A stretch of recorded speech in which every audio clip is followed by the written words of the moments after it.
Right now, I couldn't be happier to bring up.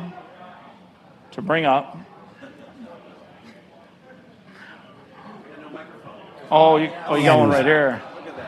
One of the founders, right? You may have to turn it off and on Mark? if it's not working immediately. Yeah, I think it's just a little switch there. You good? I'll make sure it's green. Am I here? You are.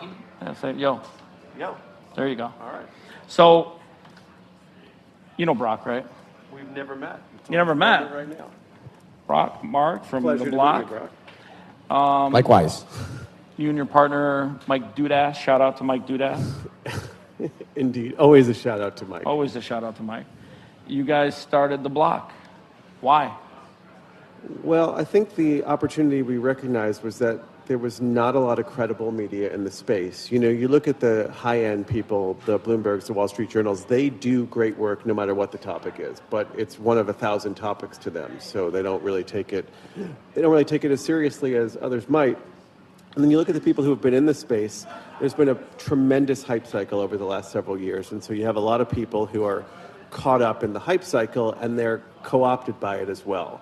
So we decided there needed to be a truly independent voice, not associated with an exchange, not associated with a venture fund, not associated with any really crypto-related business other than itself, to sort of tell the stories of the people, the technology, the places, the events that really matter in cryptocurrency and blockchain, which we're big fans and believers in. It doesn't necessarily mean we believe in every ICO. In fact, I would say most of the team probably believes in very few of them. But it doesn't change our opinion about sort of the potential for the technology. So, I'm going to go to the bathroom for a bit. Yeah. I'm gonna let you ask Brock all the questions you want to ask him, because this is the part where we switch roles. I see. I'm going to let you be the interviewer. I'm going to let you break the story. I'm going to let you talk to everybody out there on the live stream. All right. Can you handle it? We'll do our best. I mean, you know Frank, right? Yeah, of course. I mean, shout out to Frank. Hope you're feeling better. Indeed. Probably the hardest working 23-year-old guy in crypto media. Frank is typically indefatigable, and the fact that something has actually felled him so he couldn't be here tonight and like came in his place, you know, it's like fine by me, but sad for Frank. So we're going to get him better so that he can keep getting the big stories in crypto out there. You don't mind him asking you a few questions, right? Sure, let's Talk about crypto. Here we go. It's all yours. All righty. I think it's what we do. It's definitely what we do. So I think, to me, the sort of most interesting story of the last couple of months is probably the most boring story of the last couple of months, which is if you look at, you know, token prices and you really look at the 800-pound gorilla Bitcoin, it's going nowhere for a long time. What do you make of that trend? Well, I mean, we've been through these cycles multiple times. Sure. And so the price doesn't track fundamentals. The price is the primary barometer of sentiment. And so you get these emotional cycles, and the price starts going up, and then everybody starts piling in. And fortunately, there are corrections. Because if you don't have these corrections, the pendulum swings even further back the other direction.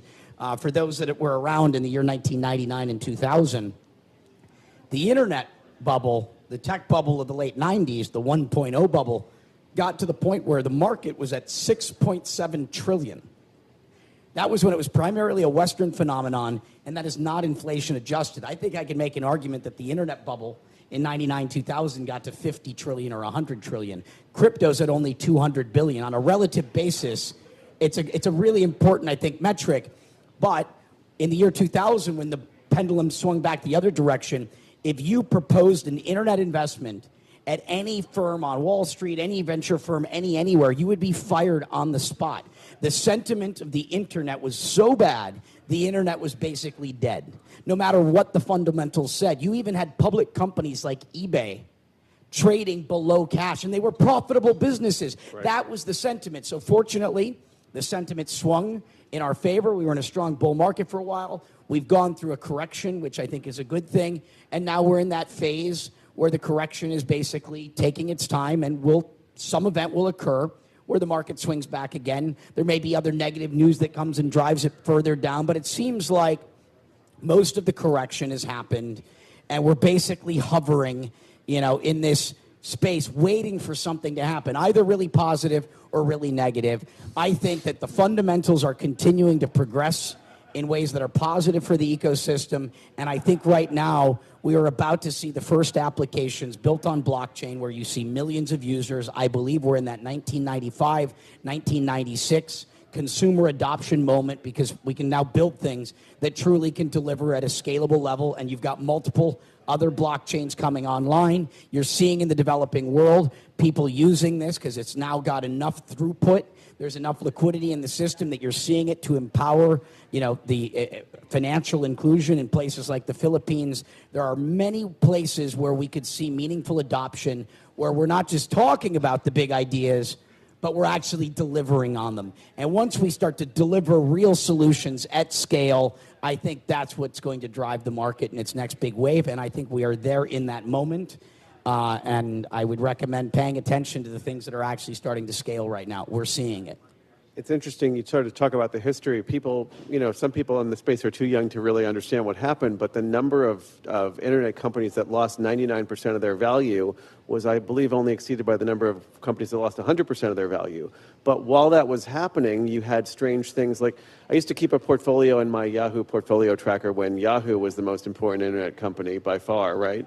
And it was under $1 internet stocks. If you had bought everything in that portfolio in 2000 and spend $1,000 on each of it, you'd have $1 million today. Because you'd see something as good as anything we've seen in crypto. That's right, and in many ways more so. And more so, and right. in more meaningful businesses at the time, right. that actually were like, again, the eBays, they were profitable for sure companies trading below cash. For sure. So what's interesting also about that, they were free. They were free, and people who took advantage really made out like bandits at the end. So what's interesting is, people don't, again, maybe not realize, although I think more people know this fact, is that Google was, of course, not the first search engine, not the fifth search engine, not the 10th, or something like the 18th or 19th, and really didn't get going until the end of the cycle, right? And ended up building sort of the greatest, most profitable business maybe we've ever seen in terms of just sort of the raw profitability over a sustained period of time. So what kind of apps do you think we are going to see produced in this new phase that are going to have that kind of impact? I'm not talking Google levels of profitability. That's a metric that's pointless to even sort of seek. But that kind of impact in terms of numbers of people or in terms of ubiquity of use, what are we going to see come along? Well, I mean, the category where you're seeing that profitability already is in the exchanges, right? Right. The exchanges are incredibly profitable and will continue to be. The new security token exchanges, that category is proven already. And you kind of have two categories of exchanges. Forget the utility security side. Sure. You've got the local exchanges, which are the ones that have figured out how to comply with local regulation to build the on-ramps and the off-ramps. The Coinbases of the world. For the U.S. dollar right. exchange to the crypto exchange. Right. And you see those country by country or market by market. Really, it's a geographical right. thing because it requires local expertise, localization, local compliance with regulation, and local banking partners and things of that nature, which are just hard to do on a global scale. So you've got that piece, and now you've got the global exchanges where we're starting to see the emergence of these decentralized exchanges, which are going to be interesting in terms of our opportunities to participate. I think the wallets are also very interesting because the wallets and the exchanges are kind of, it's you're the front line of where you call it as much as you can.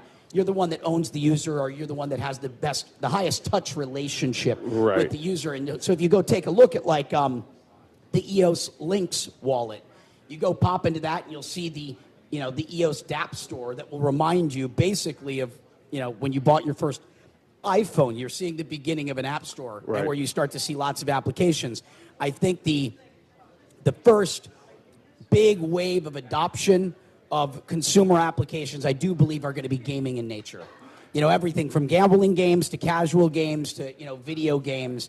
I think gaming is going to be the first category because gamers were the first, big adopters of crypto. The reason why you see such adoption in Asia is because it was the people playing World of Warcraft in China, Korea, and Japan. And so because they already understood the value of digital currency, it wasn't a big leap for them to understand the value of decentralized cryptocurrency. Right. And so I think that games are going to be the first big adoption, and it was the same thing with the mobile phone. The next other big category are going to be industries that have major problems with payment. I think We things like certainly heard that cannabis story, for and sure. adult. I mean, I don't want to be promoting all these vice industries, but it was the same way with the internet. The internet, all new technologies, typically, the adoption was driven by games and adult applications. We've seen this story. It's been repeated over and over. Right. Things that are on the fringes of the payment system are going to face problems with the existing payment system, and quite frankly, they're popular, right? I mean, we're not about promoting vice so much, but pretending that people don't watch or download porn, pretending people don't want to consume, substances that alter their mind temporarily or in some cases permanently is sort of the foolishness of most regulation in that space, right? It's taboo to discuss, but these are the realities, and time again, we've seen it play out this same way. Right. And so I was having a discussion in the back while you guys were talking earlier about this sort of notion like, what's going to happen to existing payment rails for things that do work? And the answer is probably very little, right? I mean, we look at somebody who uses Visa today, whether it's Delta Airlines or Walgreens or whatever, they're pretty well served by Visa, right? In most cases. But there's all sorts of people who are not very well served by Visa, MasterCard, Amex, the Japanese equivalents, right? Those rails are sort of failing for people. So do we get to see somebody who sort of builds the point of sale, the merchant account, the payment system for sort of the rest of the world? I found myself, 20 plus years ago when the internet took off, dreaming of the day where I could have a wearable on my wrist that contained about $50 and I could land anywhere in the world, swipe my wrist past somebody and buy lunch. Now, it's not like I conceived of any of these technologies. Futurists have been talking about them for years. And we're close, right? I got the Apple Watch on, except I can't go land anywhere in the world and swipe it. Like, who's going to produce that technology? You think that's going to come out of someplace like the Philippines? Yeah, it's going to come out of the developing world. So for the longest time, people would come up to me in 2012 or 13 or 14, and they'd read a sensational story about Bitcoin. And they were the ones that wanted to be confrontational. They wanted to be the ones to show off that they know something, and they wanted to be able to say, this is a scam, this is a fraud, this is bad, this is, whatever. And they'd want to be confrontational. They'd be like, Brock, why should I want Bitcoin? Right. Looking to start a fight. And my response was always, you shouldn't. And like, what do you mean I shouldn't? I go, well, it's not for you. What do you mean it's not for me? I play a little reverse psychology game and having fun with it. What do you mean it's not for me? I go, well, do you have a bank account? And they're like, yeah. And I go, do you have a piece of plastic in your pocket that lets you conveniently pay for things? And all of a sudden, they're sheepish at this point. They're like, yeah. And I go, you've got rule of law that's here in theory to protect you and often will. And you've got faith in the system, it seems like. And of the 200 currencies in the world, you've got one everyone wants more of. This is not going to change your life by an order of magnitude.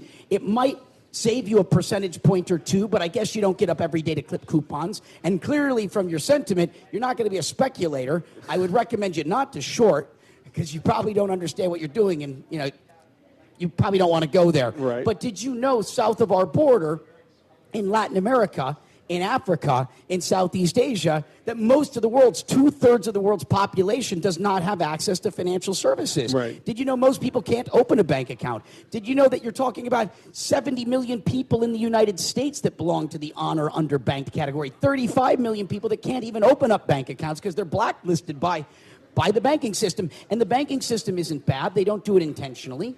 They do it because of regulation. First of all. The regulation is some customers can't meet the regulations. In Africa, they don't have an address.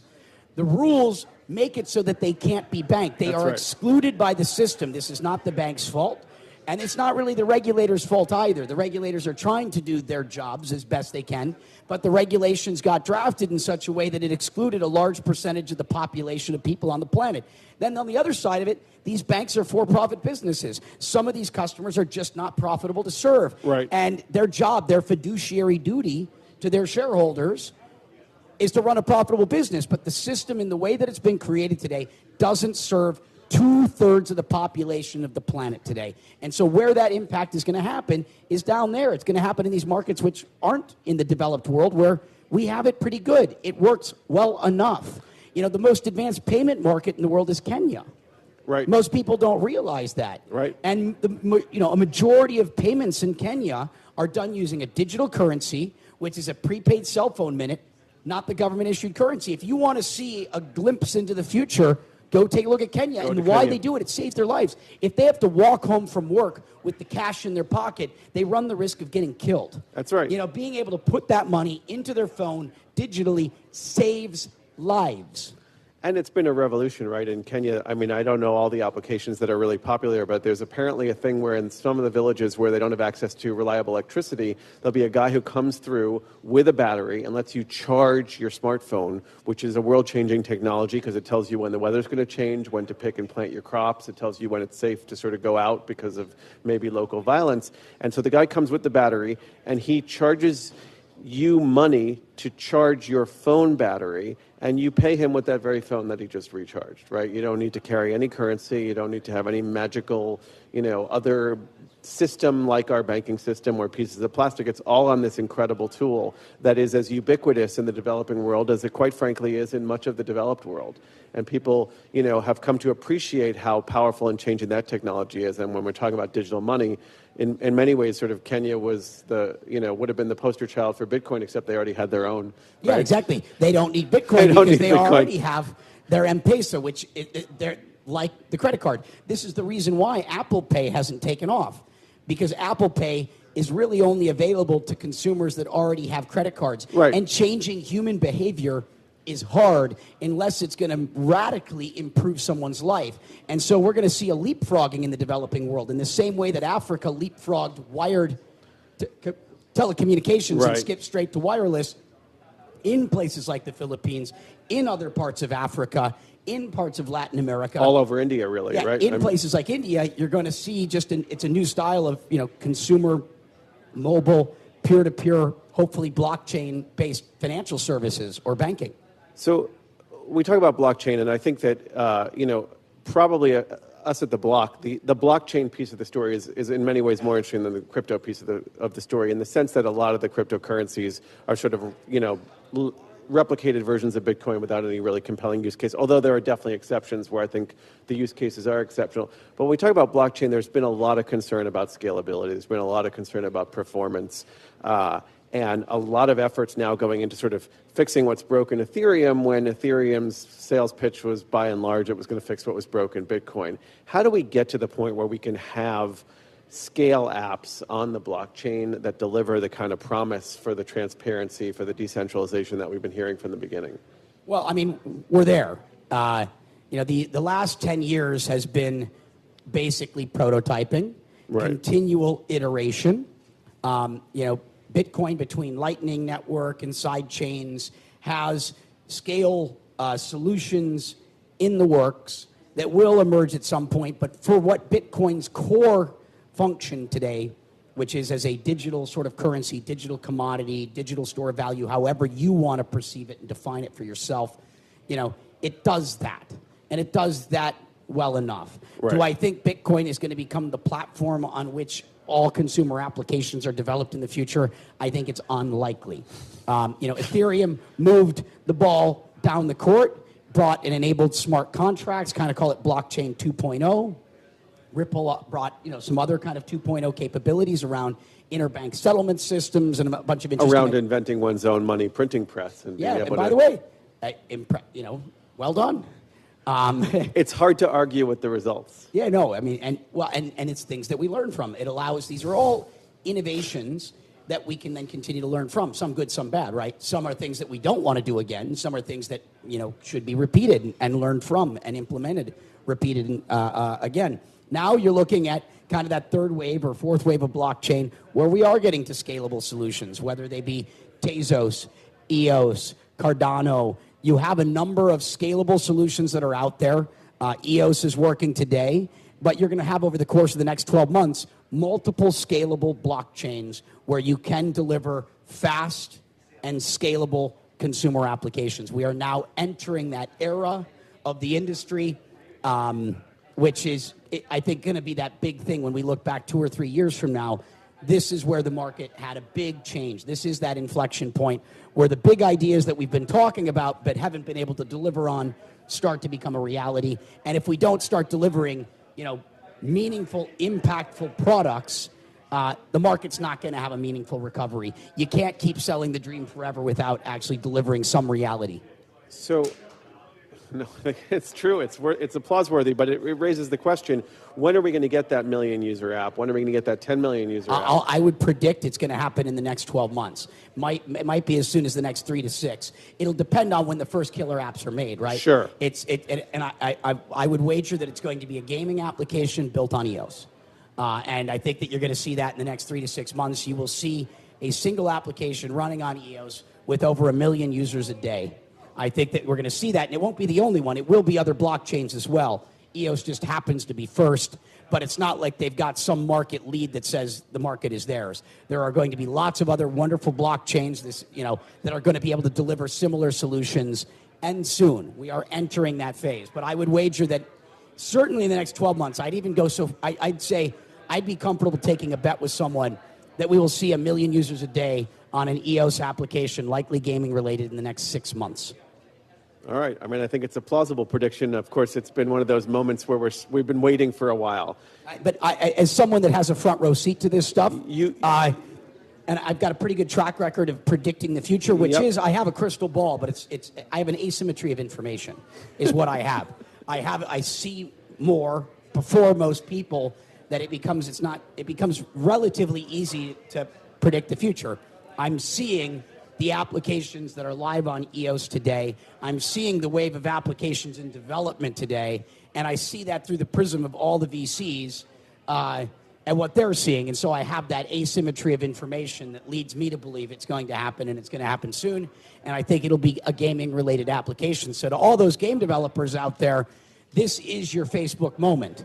When you recognize the value of being able to be Zynga, to develop applications on Facebook and to access users at no cost or low cost like that, that simple insight made a lot of people very, very successful, much in the same way that when you realized that when Apple's App Store was going to be a point of distribution for games, those game developers out there, those indie game developers out there that figure this out first, often are the ones that become very big winners. And so if any of you are game developers, if you have friends that are, I'd pass along this message. This is that sort of that moment. And for those people that get it and dive in now, the opportunity is enormous.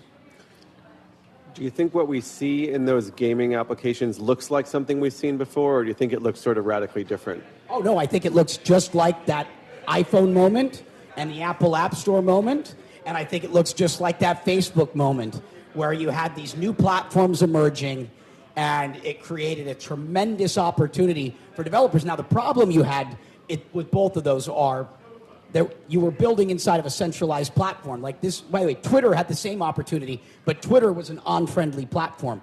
Twitter basically said, we own the platform. We don't want a bunch of third-party developers to capture the value. We want to capture the value. And they became an on-friendly platform to developers. I don't want to criticize Facebook, but Facebook is somewhat similar today. Facebook has said, we're going to try and take all the margin, try and squeeze all the juice out of the people developing on our platform, and there's very little margin left for Facebook developers. Apple has done a better job because they're just a uniform. We take 30% of everything. And sometimes only 15 these days, right? Yeah. You get a subscription going. And by the way, but it's still, those platforms are taking a tremendous amount of the economic opportunity. The difference with blockchain is you are dealing with a decentralized, distributed platform that is there to empower the people, to empower the user, to empower the developers, and there is no scenario where that's going to change.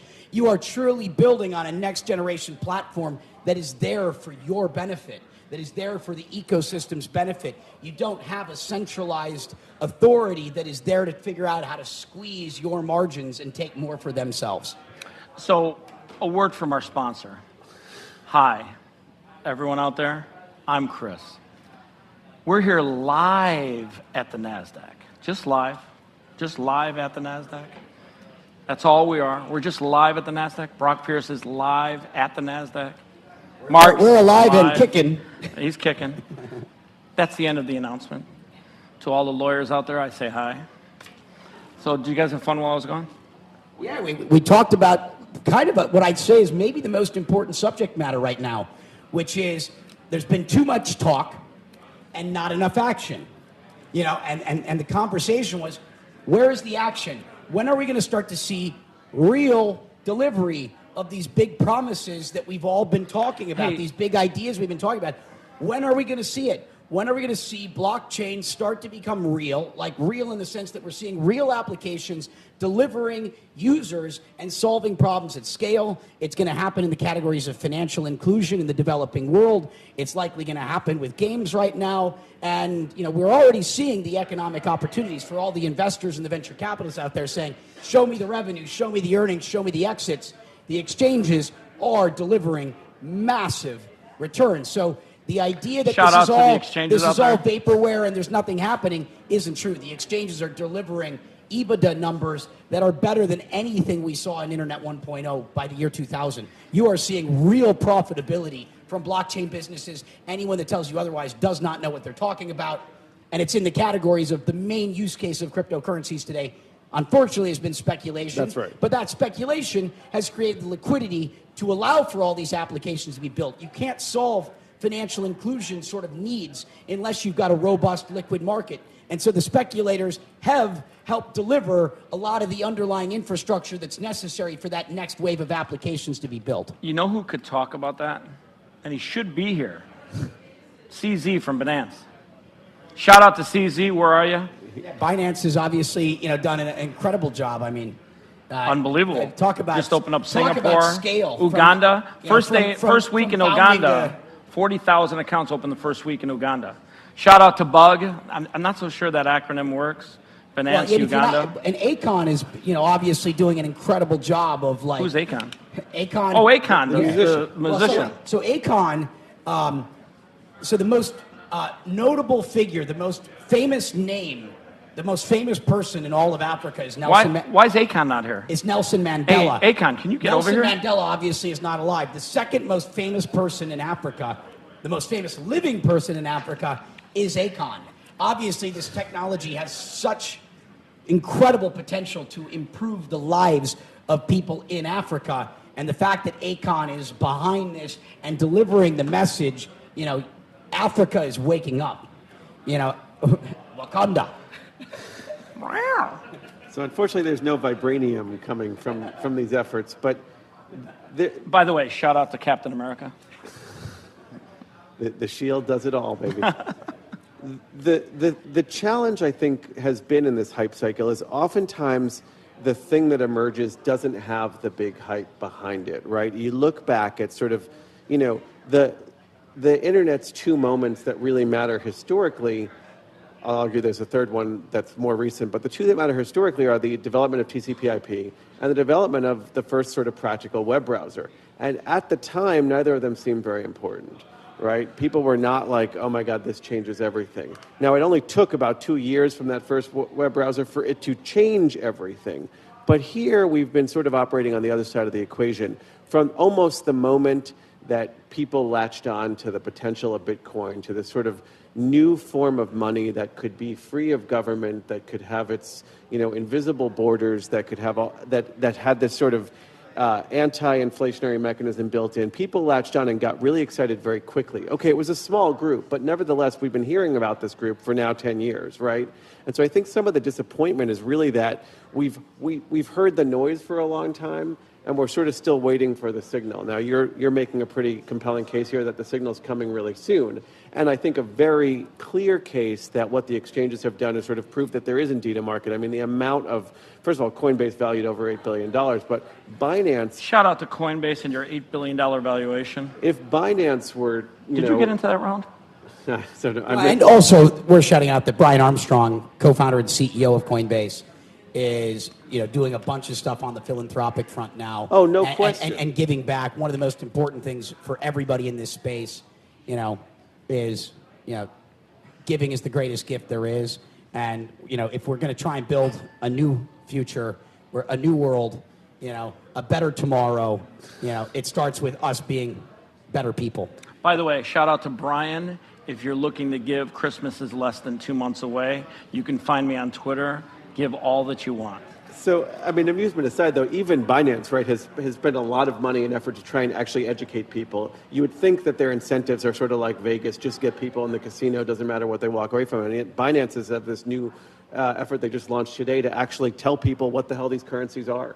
what's good about them, what's not so good about them, so people can make informed choices. It's not pure philanthropy because it's very much in their business interest, but it's on the right sort of side of the equation. Well, you got to admit, CZ as a leader of Binance has been unbelievably transparent, unbelievably, even when times are bad where they had issues and problems, he's literally gotten out in front of things and said, hey, we're going to fix this, we're going to make this better. And even in Malta, at an event about a month and a half ago, he announced his initiatives for charity and the blockchain into making it a bigger, better world, a faster, better world. Well, everything in this space is about integrity and transparency. Not everything. No, most of it. But I'm telling you, anyone with staying power, I've been around the space a long time, if you compromise your integrity in this space, you will not be a major participant in the future. Can we put to rest here for once and for all, you are not Satoshi Nakamoto, right?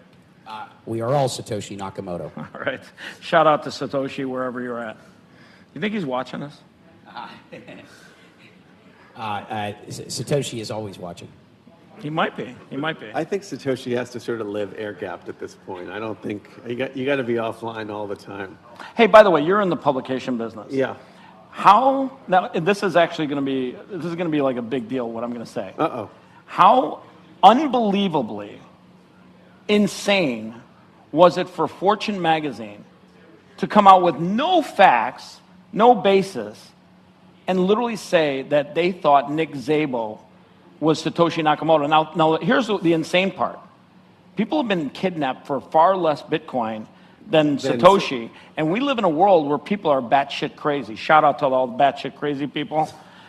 How insane, you're in the publication business, how insane is it to do something like that, irresponsible, and then literally put a bullseye on a human being's body? Yeah, I mean, I don't know how that decision got made, and I don't want to second guess someone else's decision making, but I will say this. The more sensational the news, the higher the premium is. Shout out to all the fake news. On not getting it wrong. And I think, we're in the era of disinformation. Quite frankly, you have major world governments in the developed world who are using disinformation as a technique to achieve political ends.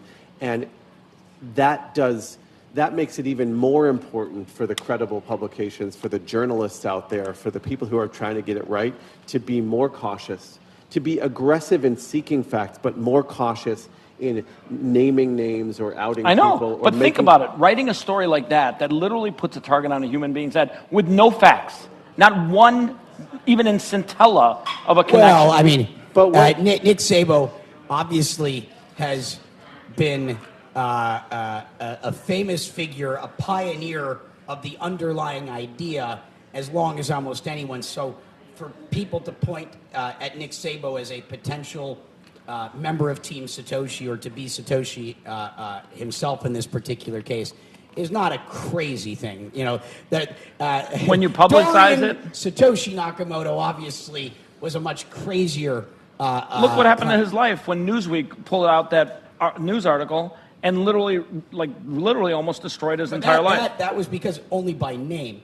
Nick Szabo has always been a name. A name that has always been a candidate and clearly was one of the core pioneers that helped develop what this market eventually became. Whether he is Satoshi or part of Team Satoshi or not, he clearly deserves the credit, whether he was on the team or not, for having been the pioneer that helped make this all possible. Yeah, but let's think about it. We live in a world these days where if somebody thinks you've got 1 million Bitcoin somewhere, they might cut off a few pinkies to try to get that private key. Shout out Nick Szabo. That's all I want to say about that. Okay, they might, but in fairness, on the other side of that coin, no pun intended, the reality is Forbes publishes a list every year of the world's billionaires, right?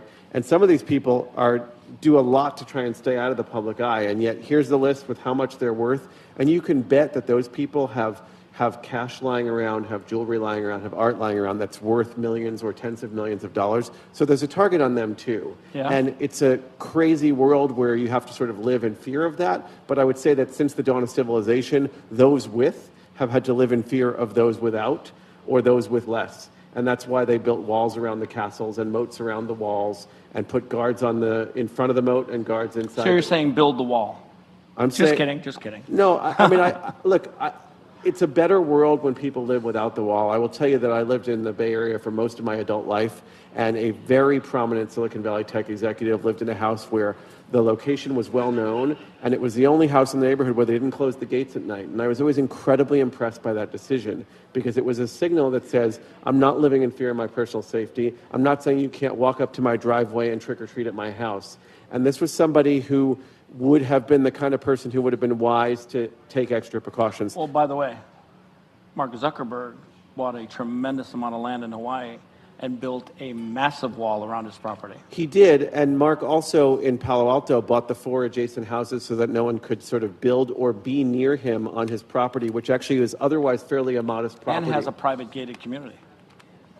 Right. Now because of that. Right. So the challenge there is, when you're so public a figure, what do you have to do to protect yourself? And, one of the weird things about cryptocurrency is, because there is no bank of Bitcoin, you have to protect your own assets. And that's a big change from sort of the modern banking system, right? If you are, Jeff Bezos or Bill Gates or, Sergey Brin or Larry Page, you can have a system that pretty much guarantees no one can get to most of your money. It's secure. If they get all of your codes and keys, they're pretty much a $50 liability limit.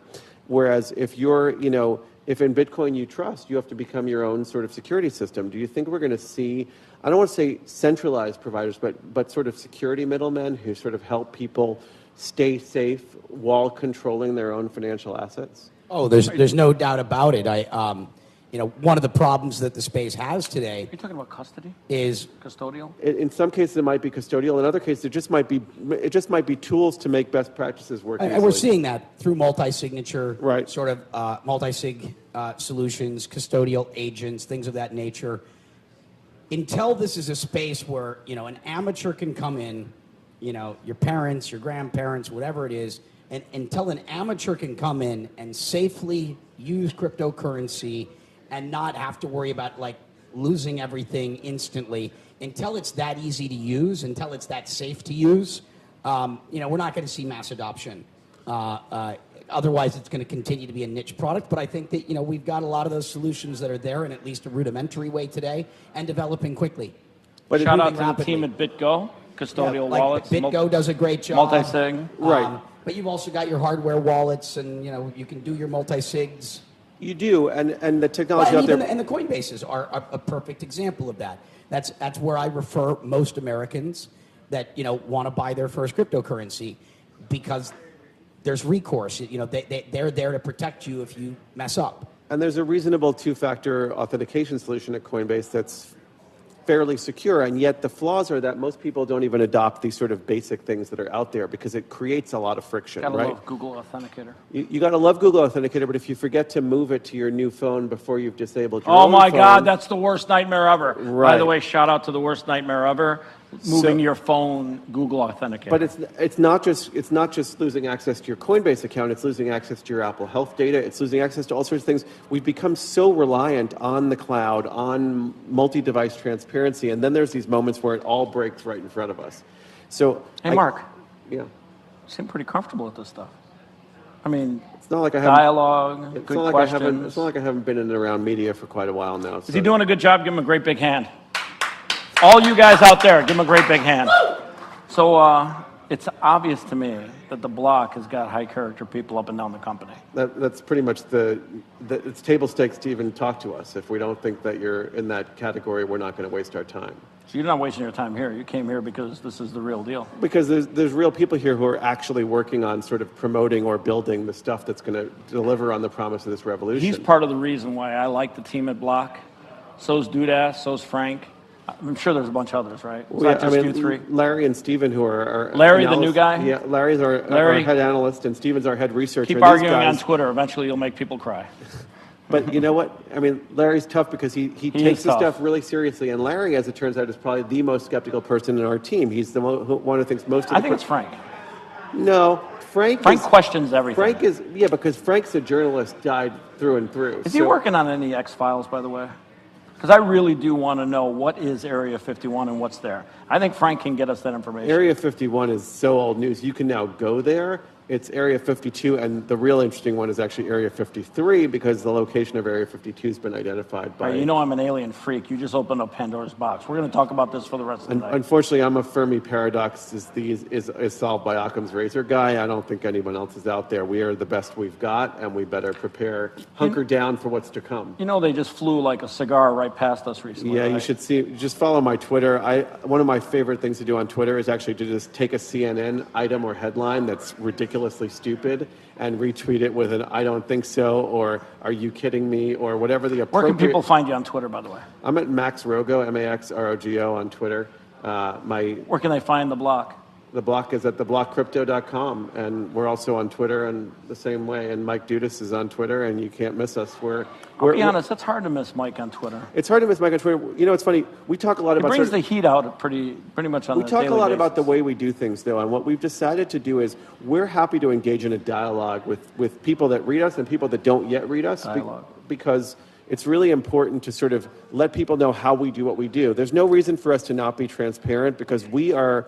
Quite frankly, we're boring. We're journalism 101. If we don't have good facts... Actually, I don't think you guys are boring. Like, literally, the only reason I actually got engaged with your product is you guys were edgy. I wouldn't say boring. You were edgy. You pushed everyone to literally spill the beans on the real story, the truth. I can't tell you how many stories you broke, but I'll tell you what. They're edgy, and they're out there, and they're transparently good. And here's the other thing. When you guys messed up, you came out and said we messed up. How often do you see that? Well, that's my point, Shout out though. to CNN, which never messes up. That's why I say we're boring, because we're going to do it the way it was meant to be done from the beginning. If someone's got truth out there, we want to get their truth out there. If someone's not telling the truth, we're going to get their lies out there, because people and you know what? That's a sight for sore eyes. You're going to see that not all the time. You're not going to see it almost anywhere else in the crypto space, again, unless you're talking about the majors. Well, unless you're talking about Joseph Young out in South Korea or Hong Kong. Hardest working Asian man I know in the crypto news business. We agree, and Joseph's going to probably put something up on the block real soon. So we're... Wait, whoa, what? Is this public knowledge? I shouldn't be breaking this news. Just break it. But Joseph and I have been in touch, and Joseph's working on a couple posts for us right now, and we're hoping that... Okay, so just for everyone that doesn't know, he is a straight-up crypto news gangster. He is out there. He is doing the right thing. He's doing the right post. Sorry you got suspended for a week for posting that little football video. Football as in soccer, not football as in what we play here in the United States. But Joseph, if you're watching this, you are off the charts good. And joining this team, that makes that team a lot more interesting. I literally can only start following the block pretty soon if you get all the good content guys. So, I mean, that's really our goal, though, is it's to bring people the best content without the content they don't need, to make it really easy and accessible, and to give people a reason to keep coming back and visiting so that they are up to date and they are informed, and they don't have to waste an afternoon doing it every day. So you know I got to ask you this question, right? Ask away. A year from today, when you're in bed and you're sleeping at night, right? A year from today, what's different about the block, what's different about cryptocurrencies, and what's different about crypto, the industry in general? So I would say what's different about the block is we're probably, 100 times larger than we are today in terms of readers. Just 100. Well, I mean... I'd say 1,000. All right, I'll settle for 100, and maybe we'll set the OKRs at 1,000 to make them a stretch goal. And, we'll probably have launched our subscription product by then, so we'll probably have people paying us more. Wait, I got to pay for this now? We're going to always have the blockcrypto.com as available as a free product, but there'll be a freemium. Can you work out a deal here? I think we can get Brock a charter subscription. And what about me? Well, we can talk offline, and we'll see how that goes. See that? Brock gets it right away. I got to beg. I got to beg. I share some of Brock's optimism about what's different in crypto. I think we're going to see real securities tokens that represent ownership of things. I think that's 100% true. I think that, again, we look at the developed world, and if you look at the stock exchanges, the bourses, the whatnots out there, they serve a narrow suite of companies and assets exceptionally well. You can trade for practically nothing, you have incredible liquidity, and they do marvelous amounts of transactions daily. And they serve everybody else not at all. If Brock decides to buy a Monet that's worth $120 million and wants to provide an investment opportunity for people to own 1/1,000,000th of that Monet and wait for it to appreciate to $160 million, he can't. There's no way he could afford the lawyers or the paperwork or anything to do that. If he can make a liquid version of that Monet, of one of the water lilies paintings, and turn it into 1 million little pieces, those things can trade freely. Now, they're not going to have the volume of Apple. Quite frankly, news about the value of that Monet is going to still be relatively slow coming. It's going to be based on a Sotheby's auction or a Christie's auction somewhere in the world where overall Impressionist art goes up. But the point is, ownership in that thing becomes possible. Now, people say, well, a Monet, talk about a first world problem. I would say, well, let's talk about real estate. Let's talk about the ability to take some of those buildings in the Chinese ghost cities, right, which are not as ghostly as people tend to believe, but, China's always building ahead of the continued urbanization of the country, and you've got hundreds, if not thousands, of structures that are not yet occupied in these things. They were created in partnership between governments, the Chinese banking system, and Chinese real estate developers. Today, maybe some of those buildings, you're talking about a 50-story building, might only be worth tens of millions of dollars. Now, I don't know the exact numbers, but they're not important to the story here. If they could securitize those and turn them into tokens, you could start betting on the future growth of China in a very direct, real way. You could say, you know what? You could do that in Puerto Rico, couldn't you? Yeah, but this is what's happening when I talked about the creation of a quadrillion-dollar market as we see the securitization of the world's currencies, central banks, as well as cryptocurrencies, debt markets, equity markets, real estate markets, art markets. As we start to see securitization of all the world's assets, we're going to see a quadrillion-dollar market emerge. So Brock used that number earlier, and I was sitting in the audience at the time, and I thought, that's a stupid number. And then I paused for a second. I was like, okay, so the global economy is how much annually? Do you know? You're asking me? Just how much you think it is? Order of magnitude. Bilzerian, I need you to Google something for me. Where are you?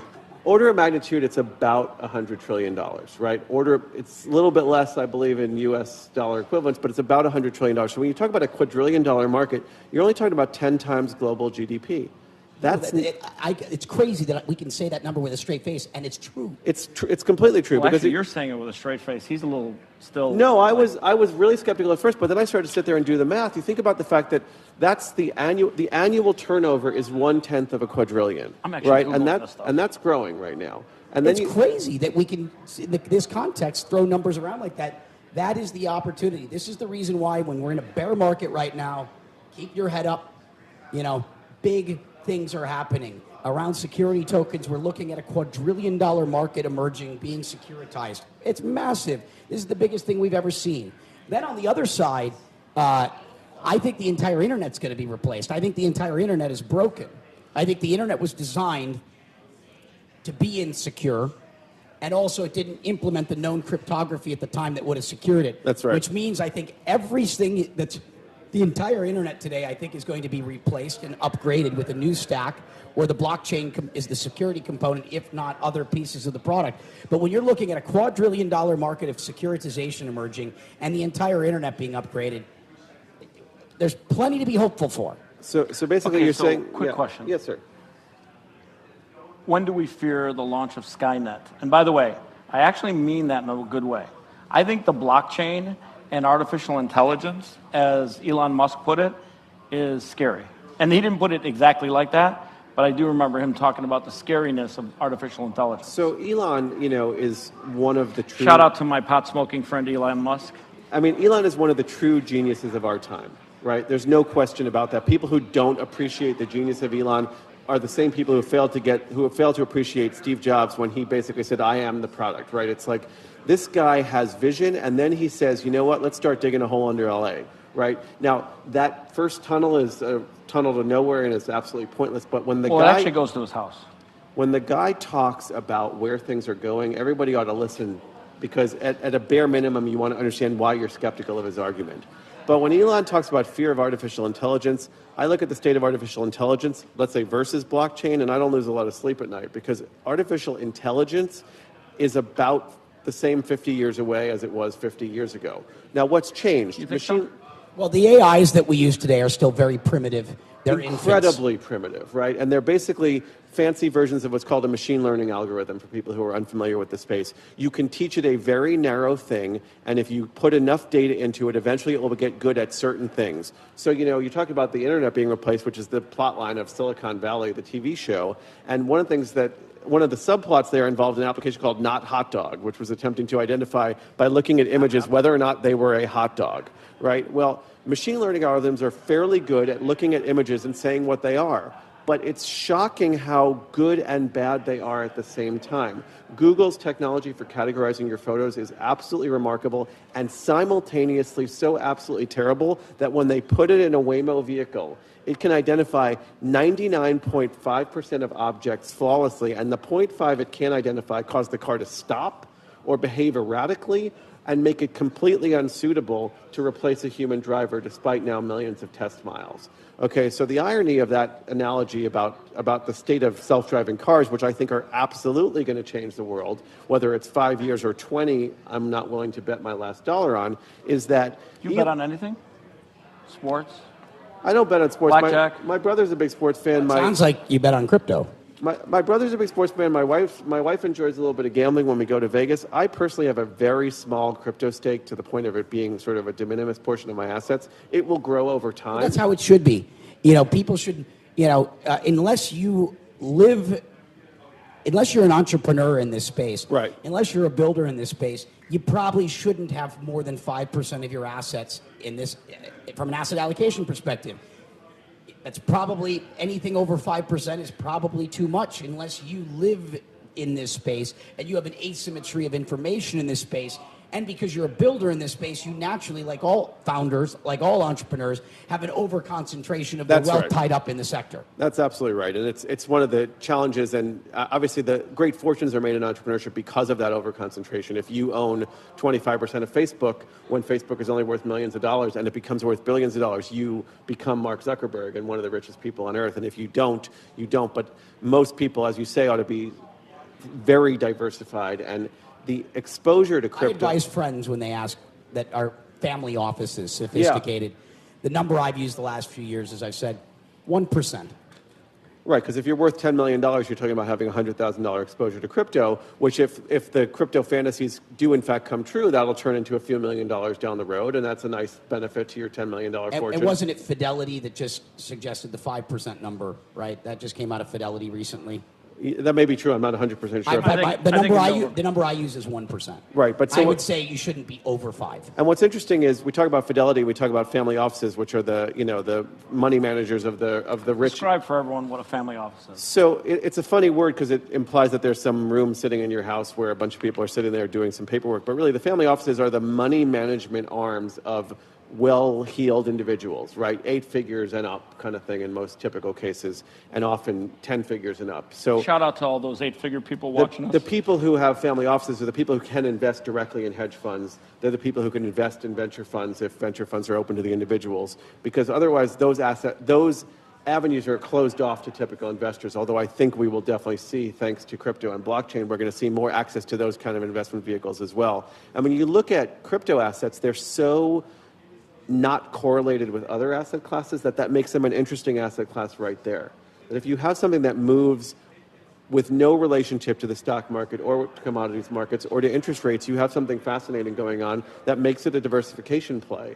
And that's why you're seeing Fidelity and Goldman Sachs and JP Morgan and all these people dancing around the edges of crypto, because there's even at $200 billion, which is a drop in the bucket of global financial assets, you've got the ability to play. And if, it was $1 trillion roughly a month from now a year ago, right? So about 11 months ago, it was pushing $1 trillion. We could easily see ourselves getting back there. I don't think overnight. I think that's a mistaken notion. And quite frankly, bubbles don't tend to reinflate to the same level very quickly. But we'll see ourselves getting back there over time. And as Brock says, we'll see ourselves getting into tens of trillions once assets start getting securitized in the same way that, equities have been for a long time. So now those will correlate with markets. And in the meantime, you'll have these cryptocurrencies and other interesting tokens that sort of exist alongside them that may well continue not to. It would be foolish to not look seriously at those assets the same way. Look, I personally think gold is really stupid. The value of gold is something on the order of $100 an ounce if you look at all of its industrial uses. What? The value of gold. If it were not a historical store of value and were simply valued as a commodity, the stuff that we heard this conversation earlier about making electrical conductivity work, about protecting astronauts' eyeballs from cosmic radiation, the value of gold is probably around $100 an ounce. And I say that without knowing the precise number, but gold trades 10 or 12 times that today because it has a multi-thousand year record as a store of value. So people who have lots of money tend to own some gold and or commodities. Why? Because it allows them to diversify away from systemic financial risks. It allows them to act as a hedge, right? A hedge is a funny word. Traditional hedges are ways to protect yourself from loss, not to amplify your gains. So when I see all these, 100x Bitcoin funds or these leveraged crypto funds, I think that's not a hedging strategy. That's a risk-seeking strategy. And while risk-seeking may be a valid strategy for some people, it's that 1% that we've got should be in a Bitcoin, right, or an Ethereum, or if you really have a strong belief in Tezos or, some other... Or, is it Tezos or Tezos? It's probably some type of basket, that's primarily Bitcoin, but you want to have even your Bitcoin hedge. It's mostly Bitcoin, some Ethereum, a little bit of a couple of other things, but it's a basket of what you call the top 10, call it tokens. Right, and maybe you measure those 10 differently than someone else, but you're probably not picking token 175 on the market cap list of tokens and saying that's where I should put my 1%. No. It probably is only top 10 tokens. It's an interesting way of looking at it. Again, we sort of debate that all the time at the block. Like, what token should we be covering? Because we don't believe most of the ones that are traded today are the ones that are going to have longevity. It's like that Internet 1.0 analogy again, right? That's why you want to be in 10, not 1. In the event that Bitcoin is the Friendster or the MySpace. Right, and yet you don't want to miss out on eBay, and you certainly don't want to miss out on Google, and quite frankly, you don't want to miss out on Priceline, which was super early on the internet, was one of those stocks that was valued under $1, and it's like up 1,000-fold plus since its low. Shout out to William Shatner. I don't know the true story, but apparently Shatner sold too much of his stock too early, and it's I'm sure quite fabulously wealthy. That's like wealthy. most people. Like most people, there's the number of people to whom is attributed the I always sold too early, right? I made my fortune by selling, right? It's like a lot of the smartest financiers of all time have sort of taken that approach. All right, so Mark. Yes, sir. What do you think about this event?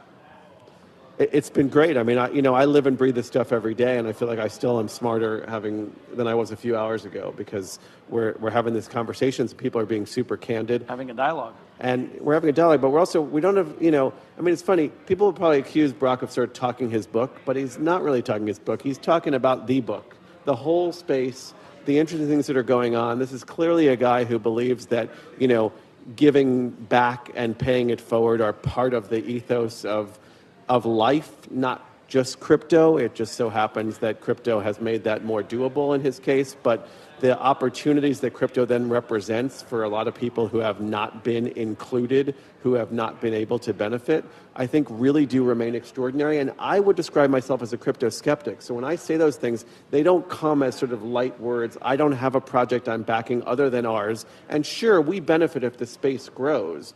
But I jumped into this from sort of a comfortable existence where I spent my time on the West Coast all the time to being here the bulk of the time so we could build the block so that we could tell these stories because the time is ripe to make this kind of stuff happen. Well, and the media does have a very important role to play. The media is responsible for educating the public about the interesting emerging people and projects. It also protects the public, and stops the bad guys from getting away with bad things. Right. And you look back to the founding of this republic, right, with its now almost 240-year track record. When they wrote the initial Constitution, they knew in the writing that they needed to make some rapid changes. The infamous/famous Bill of Rights comes in order to get the Constitution adopted in the first place. And what's the first thing they talk about? It's certain freedoms, right? Religion's important to a lot of people. Religion's important to a lot of people, but press is right up there with religion in that First Amendment, right? It's critical and essential to the whole story. And when you're talking about hundreds of billions of dollars and ultimately trillions or even quadrillions of dollars, the ability to tell those stories in an unfettered way. The non-fake news press, though. got to be real news. That's what you guys are doing. You know, we need one thing that's been strange to me about crypto is maybe people are familiar with the concept of Gresham's law, which is the bad money drives out good. The adoption of fiat currencies early on was a challenge because anybody could produce some sort of paper money, some sort of script, some sort of thing that they said was money. And it was challenging initially to get the ones that were backed by governments or backed by gold standards to win over the crappy ones because of a concept that became known as Gresham's law. So what happens in general? Is there a Gresham's law of media? Is bad media going to drive out good media? I sure hope not. I think unfortunately, we need more benefactors. Well, I was going to say, I think bad media actually triumphs with more clicks. So like when you tell a false story. By the way, that might be true today, but over an extended period of time, at what cost?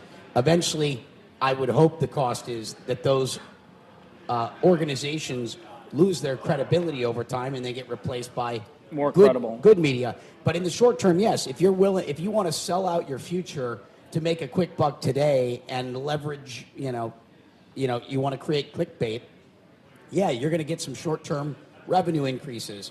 Long-term, it may undermine the entire brand, that establishment has. The scary thing is it may undermine the entire political system, right? That's the part where it gets terrifying. We used to joke as kids about sort of the Soviet state media, right? I mean, they had Pravda, literally means truth, right? This is like this is the publication of the Soviet Union, which relied on disinformation for decades to get people to believe that they were living in the utopia, right? When everybody else was living in the utopia post-World War II. Not a utopia, but a much better circumstance than they lived in the Soviet Union. So the challenge is that the more successful state media is when it's controlled by evil people, or quasi-state media is, as we're seeing today, the risk is that people get so subsumed and caught up in it that there's generational periods of time where we live the results of that. Can you believe that you're sitting at a crypto event at the NASDAQ talking about a wide variety of subject matter, including media? So I think that, one thing, I personally am, I would say, about 60% libertarian and 40% central government is really good. I think individual rights and freedoms should be as broad as is possible for all of humanity. I think it's absolutely essential.